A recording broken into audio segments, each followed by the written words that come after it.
단독으로 존재하는 아기란 없다. 거기엔 언제나 아이를 바치고 있는 엄마가 있다. 한 개인은 혼자가 아니라 환경, 개인의 구조로 존재한다. 영국의 소아과 의사이자 정신분석가였던 위니콧은 아기는 혼자 인간으로 살아남을 수 없으며 내게 아기를 보여주려면 아기를 돌보는 사람을 같이 보여줘야만 한다 라고 설명하며 인간의 완성 과정에 그 주변 인물, 즉 환경이 얼마나 중요한지에 대해 설명했습니다. 어린아이의 심리는 어머니와 함께하는 경험, 어머니가 어떤 식으로 아이에게 말을 걸고 어떤 태도로 세상을 대하는지로 구성됩니다. 어린아이가 엄마를 바라보는 것은 결국 아이가 자기 자신을 바라보는 것과 같죠. 어머니는 아이의 첫 번째 거울이 됩니다. 어린 아기에게 어머니는 자신의 정체성의 일부분이죠. 아기가 태어나 어머니에게 완전히 의존하는 시기에 신기한 것은 남자든 여자든 아기의 세계는 모두 어머니의 세계, 즉 완전한 여성성의 세계라는 점입니다. 아기와 어머니는 하나이며 자신과 자신이 아닌 것을 분리하지 못했죠. 경계가 없습니다. 이제 가족은 아이라는 나무가 성장할 토양이 되어주며 아이의 신체와 지적, 정신적 발달은 이 토양에서 성숙되어 갑니다. 위니콧은 다음과 같이 말했죠. 화분에 당신이 수선화 구근을 심었습니다. 그 구근을 수선화로 만드는 것이 당신이 아니라는 걸 우리는 잘 알고 있죠. 당신은 그저 적절한 흙을 관리하고 물을 줄 것입니다. 나머지는 자연스럽게 올 것이죠. 그 구근 안에는 생명이 있으니까요. 모든 갓난아기는 생명력을 가지고 있지만 그 환경인 가정이 신체적, 정서적, 지적 돌봄을 해야만 아이는 성숙해 갈 수 있습니다. 아기는 어머니와 융합된 1차 관계에서 점차 성숙하며 어머니와 분리되는 2차 관계, 그리고 좀 더 커나가며 아버지가 역할을 하는 3차 관계까지 가지를 뻗어나갑니다. 갓 태어난 아기는 배가 고플 때 어머니가 젖이나 젖병을 주기에 자신이 원하면 그대로 될 수 있다는 환상과 전능감을 경험하죠. 이런 환상과 전능감이 채워질 수 있는 것은 양육하는 동안 어머니 역시 아기와 자기 자신을 동일시했기 때문입니다. 아기가 배고프다는 신호를 주면 어머니는 바로 필요한 것을 제공해 주죠. 실제로 아기를 양육하는 어머니들이 아기와 무의식 중에 자신을 동일시하고 있다는 연구 결과가 있습니다. 어머니는 마치 자기 자신을 돌보듯 아기를 돌보죠. 위니콧은 아기와 환경을 설명할 때 갓 태어난 아기의 존재를 작은 공으로 보고 큰 환경이라는 공 안에 아기의 존재인 작은 공이 들어있다고 보았습니다. 이렇게 어머니라는 큰 공 안에 아기의 존재인 작은 공이 들어있다고 봤을 때 어머니가 충분히 안아주고 보호해준다는 느낌은 가운데 핵으로 있는 아기의 존재가 발달할 수 있는 보호막이 되어줍니다. 충분히 안아주고 돌봄을 받은 아기는 점점 큰 공의 중간인 핵에서 주변을 탐색하고 자신만의 움직임과 감각을 발달시킵니다. 만약 편안하게 보호받고 있다면 중앙의 아기의 존재인 핵은 외부 세상이 다가왔을 때 그 침범을 받아들이고 풍요로운 삶을 경험한다는 느낌을 받을 수 있습니다. 이와는 다르게 중앙의 핵으로 존재하는 아기의 존재가 충분히 안전하게 돌봄을 받지 못하면 준비가 전혀 되지 않은 상태에서 외부 세상의 자극을 느끼고 이것을 외부의 침범이라고 부정적으로 경험합니다. 아기의 존재는 상처받고 침범하는 세상에 버티지 못하고 핵 안으로 다시 파고 들어가죠. 성장이 잘 되지 않습니다. 아기가 핵에서 충분히 성장하기 위해서는 충분한 안아주기와 돌봄이 필요합니다. 아기는 점점 2살, 3살이 되어가며 완전한 의존에서 부분적인 의존의 단계로 넘어갑니다. 적절한 부모의 돌봄을 받는다면 내가 원하는 것은 충족되는구나 라는 전능감을 느끼죠. 그러나 내게 필요한 것들이 온통 결핍되어 있고 채워지지 않는다 라는 느낌이 든다면 버려졌다는 느낌을 경험할 수 있습니다. 이때 어린 유아가 느끼는 느낌은 자신이 사라질 것 같고 확산되는 듯한 멸절 불안을 경험할 수 있죠. 성인도 역시 충분한 발달이 일어나지 못했다면 자기 존재가 지하로 끝없이 떨어지는 듯한 느낌을 받거나 존재가 사라져버릴 듯한 또는 죽을 듯한 죽음 충동이나 불안, 멸절불안을 경험할 수 있습니다. 멸절불안은 자아가 소멸될 것 같은 극단적인 두려움과 불안을 의미하죠. 자기 존재가 위협받고 완전히 사라질 것 같은 느낌으로 나타나며 아주 어린 시절에 나타나는 근원적이고 원초적인 인간의 불안입니다.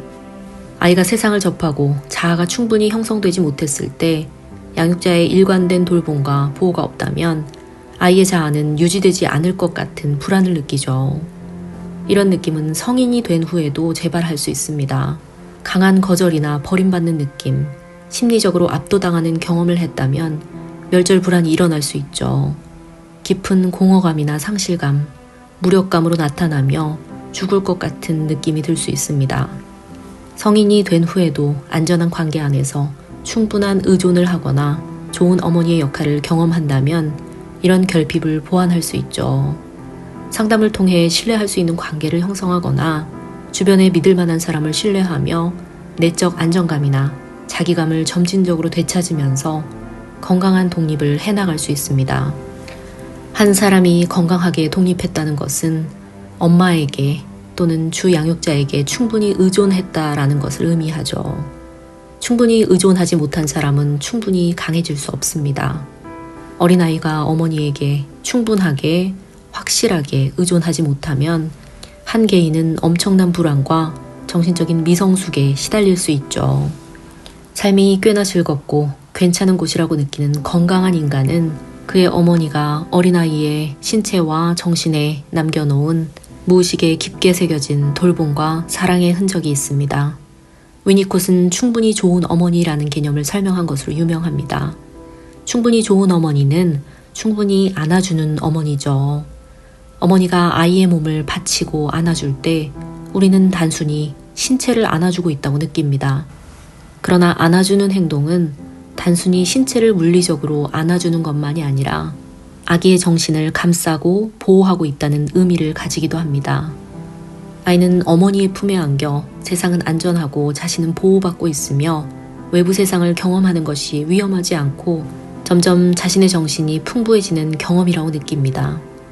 외부 시공간에서 주어지는 다양한 정보들을 파악하며 아이는 자신의 자아를 발달시키고 안전하게 자신이 존재한다는 느낌을 받을 수 있죠. 또한 충분히 좋은 어머니는 아이를 어루만져주고 돌봐줍니다. 아기가 불편해하면 기저귀를 갈아주고 춥다고 느끼면 옷을 입혀주며 자신의 신체 감각에 따르는 반응에 어머니의 응대를 느낄 수 있죠. 아기는 이렇게 신체와 정신이 점점 연결되어 갑니다. 아기가 울 때는 우유를 주고 아기가 만족감을 얻게 해주어야 하죠.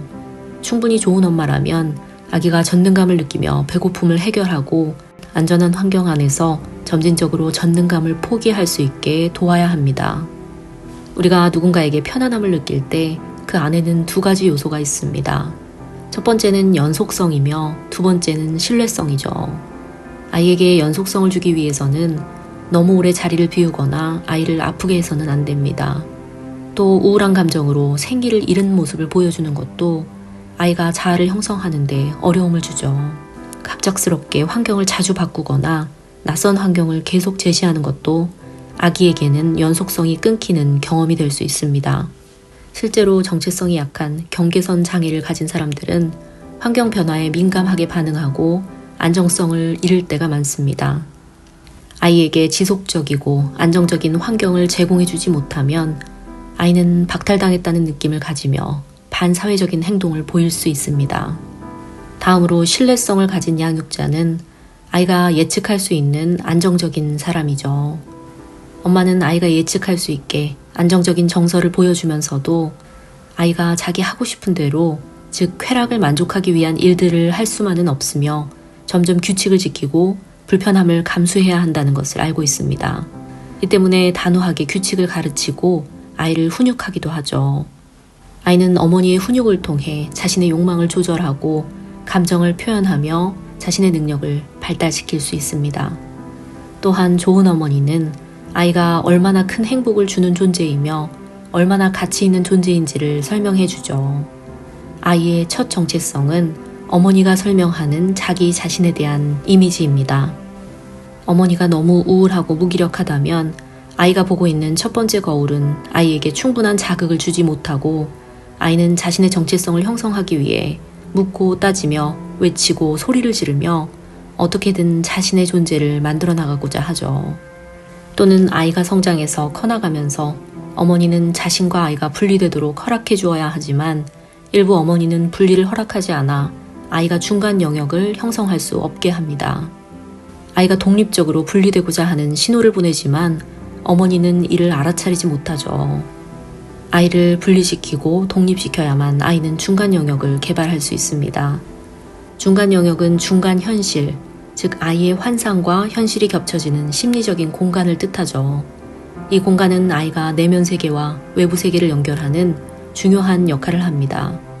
어린 유아가 애착담요나 인형을 소중히 여기면서 이를 통해 안정감과 위로를 받고 서서히 외부 세계로 나가면서 독립된 자아를 구축하죠. 아이가 이런 중간 영역을 탐구한다는 것은 쾌락만을 추구하던 단계에서 현실에 적응하는 단계로 넘어가고 있다는 것을 의미합니다. 아이의 철저한 주관성의 세계에서 객관성의 세계로 넘어가고 있다는 것을 의미하죠. 아이는 양육자에 대한 믿음과 안전이 확보되어야만 마음껏 중간 영역을 탐구합니다. 아이가 충분히 전능감에서 서서히 빠져나올 수 있게 도와줘야 하죠. 이런 중간 영역은 어린아이가 환상을 통해 전능감을 느낄 수 있게 해줍니다.